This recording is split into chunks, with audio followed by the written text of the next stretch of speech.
GCU men's basketball. We need to first talk ladies and women's, as Molly Miller, who led the women's team to their first March Madness, is leaving GCU, and she's heading across town over to Arizona State to be their next head basketball coach. And in the interim, they have already hired Winston Gandy, an assistant coach for South Carolina, to take over this program, who has spent time in the WNBA. And Paul Coro joins us to now talk about Winston Gandy, as well as what Molly Miller meant to this program. How are we doing, Paul? What's going on? Hey, good afternoon, guys. How you? Good. Let's start with Molly Miller. She had such a huge impact on the women's program there. I think the writing was on the wall all week that she was going to get.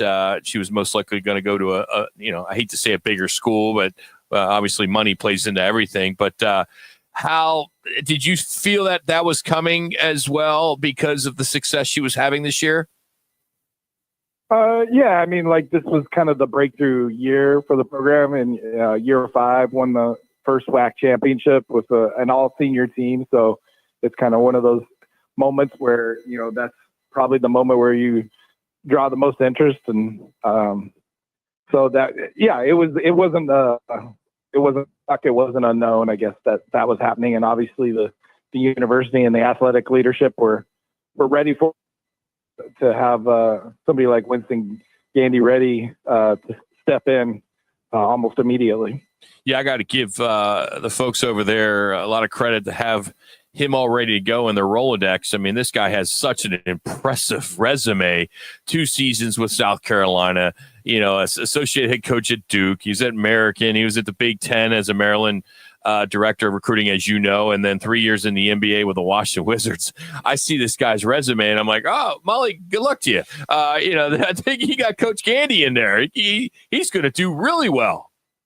Yeah, I mean, it kind of shows the vision of the athletic department that, as the athletic department continues to raise and heads to the Mountain West, they're looking more of a national status and elevating this job to somebody with the national championship already under his wing from last year with South Carolina and Don Staley. And even when he got started, he was on a Final Four staff in Maryland, and he was on the Duke staff when they had their best ACC year. He spent time with the Wizards, and so just incredible Rolodex and ready to go too, right? Like he's in the I talked to him today. He came all the way across country for the press conference. He's going back.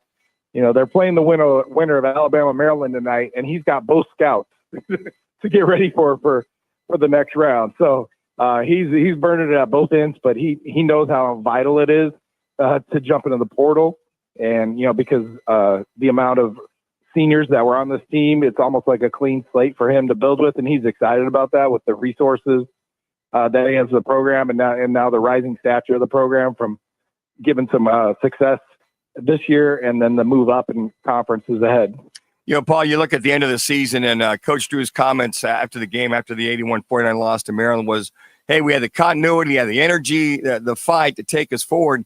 And he said after the first time out, he didn't really see that energy or that vibe with this team. I guess he was a little perplexed. How about you guys being courtside to see it? And not only that, just very difficult to make a lot of shots. They couldn't hit the water from the boat there for a little while. But talk about that comment about where the vibe was for an NCAA tournament game.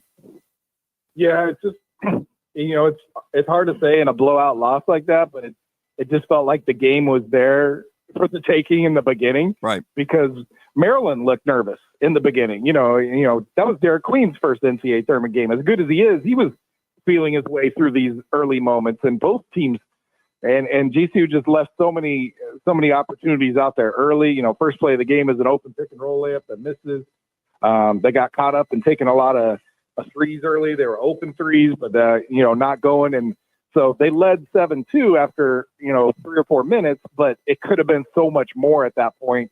And you just wonder how things, what kind of snowball effect that would have with the GCU fans, with the underdog nature of NCAA tournament crowd, with the confidence that would have fed the team and the energy.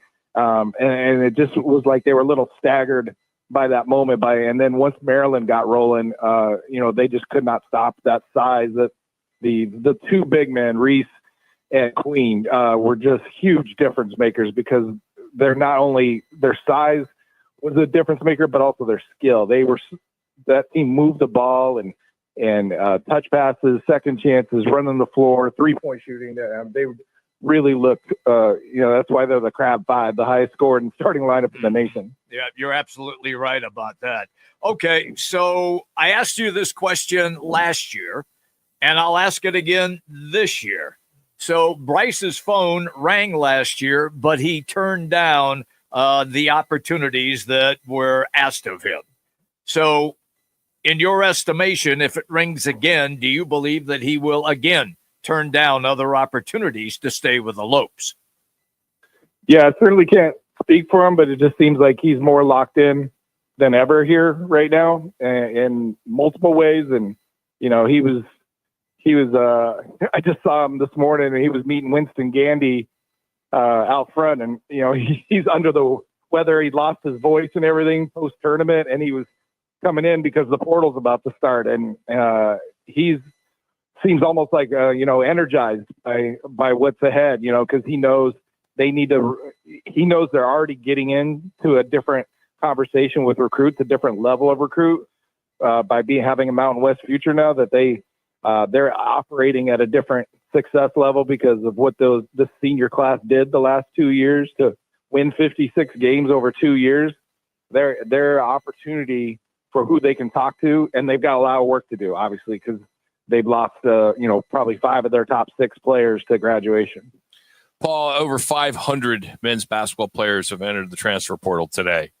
I believe I saw a number of over 1,400 that entered the portal approximately midway through the open window last year. Has there been anything that's public yet with anyone at Grand Canyon, or is it still kind of under wraps? Yeah, I don't think anything's been public. Nothing that I've heard of. Obviously, there's obviously a lot of social ones out there with other teams. I haven't seen or heard of anything in the works, but at this point with guys, you almost expect it. Like, I mean, they all those guys from last year's team ended up choosing to stay, right? Whether they be like Tyon or Ray in the past, Ray Harrison or Tyon Grant Foster in the past considered, pro prospects and came back. And so, guys weigh their options now, and it's, you can't really begrudge them for doing that. There's going to be a lot of interest for talented people out there, and some people have a better situation, than what they might have here for opportunity. There's been players in the past for GCU that maybe their roles weren't going to expand, and they could kind of see it, so they've gone elsewhere. Sometimes those guys that have transferred are now onto their second transfer because the grass wasn't greener at the next spot. So, Paul, as you head into the Mountain West, and as you alluded to, looking at some of the shortfalls, i.e., if the money's there to go get a competitive team to go out and win the Mountain West, how much is there? What is there? And how do you move forward with all that being said? Yeah, certainly there's been a commitment and an idea that, you have to operate at a different level. I mean, we're watching an NCAA tournament right now that had 4 Mountain West teams in it. So what they would, whether, we still don't know what year GCU joins the Mountain West. It's going to be 2026 at the latest, 2025 possibly if the bylaws permit it. And so, but they got to operate like, it's possible. So, there's been a commitment from administration and leadership to ramp that up because they know they're dealing with teams that have had continued success and challenge. We watched, a Mountain West team push Maryland to the final shot of the game in Colorado State.